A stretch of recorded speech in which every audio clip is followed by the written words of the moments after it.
Hello everyone, Dan here from the Next Issue Podcast. On today's video, we'll be doing a review for Absolute Power Origins #1. This is a new book from DC Comics. Let's take a look at the creative team before we get into this book. And what a fantastic cover. Very photorealistic. I was shocked to realize that this is not a picture when I got to the shop. So this book is written by John Ridley with art by Alitha Martinez. Norman Rapmund on inks, Andrew Dalhouse on colors, letters by Steve Wands, and Irvin Rodriguez gives us that beautiful cover. And here we see Amanda Waller stands on the cusp of absolute power in the DC universe, but her true motivations lie in the mysteries of her origin. Mysteries at last revealed. That's right. This is the origin story, Waller Year One, as you can see in the cover. In this issue, we have Academy Award winner writer John Ridley reveals Amanda Waller's tragic backstory. Discover the untold story of what led Amanda Waller to form the Trinity of Evil and take down the Earth superheroes. It's the Suicide Squad's founder as you've never seen it before.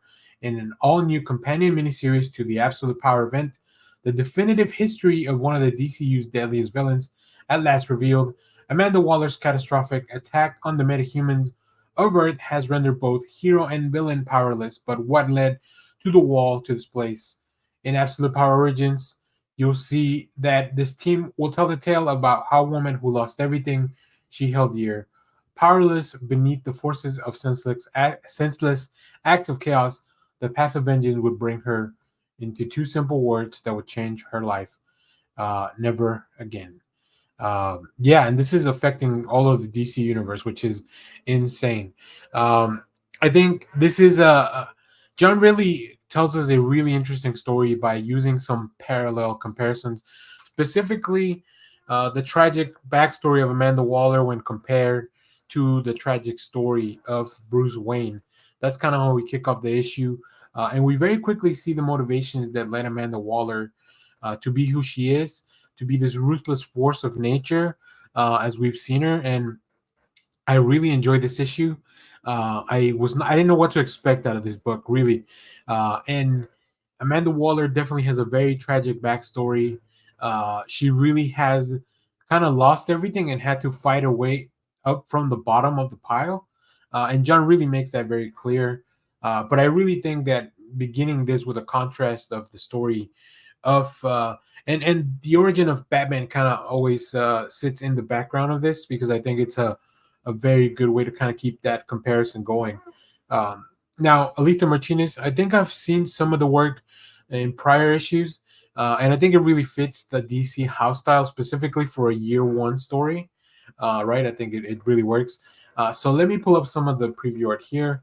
As you can see, some of the parallels I was talking about, even the paneling, like side by side comparisons.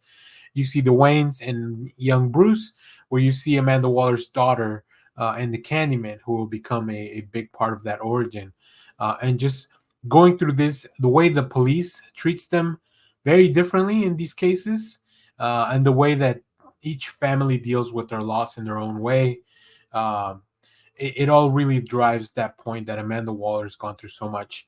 And here we see that he had Amanda Waller's husband had no other recourse than to go out and chase vengeance himself, and seek justice on his own. And this put Amanda Waller and her family in a really tight bind. But you can kind of see the timeline aligns with a young Bruce Wayne also being involved in those tragic events. So it's a really interesting comparison, really some interesting parallels. But you can see that even from this beginning, and it is a pretty tough beginning, so keep that in mind. Like Amanda Waller has been a force to contend with. So this was very interesting. I'm definitely gonna enjoy this book. I think it will be something that will read better for me. It's only a three-part miniseries, so I might just wait till it's, because it's only running parallel to Absolute Power. I think this is going to be fine for me to read once it's all completed. But definitely want to, if they keep doing those painterly, photorealistic type of covers like the ones we saw, definitely going to pick up all three. So let me give you. You can see some covers at the end of the video. Stay tuned for that. But let me know, what did you think of this book? If you have read it, what cover did you pick up? And as always, Thank you for watching, everyone. Remember to share, like, subscribe, hit the bell so you know when we go live. That is most Saturdays, 10 a.m. Central Standard Time. Stay tuned. We have more comic reviews, trailer reactions, TV recaps, all that fun stuff in the channel. Thanks for watching, everyone. Bye-bye.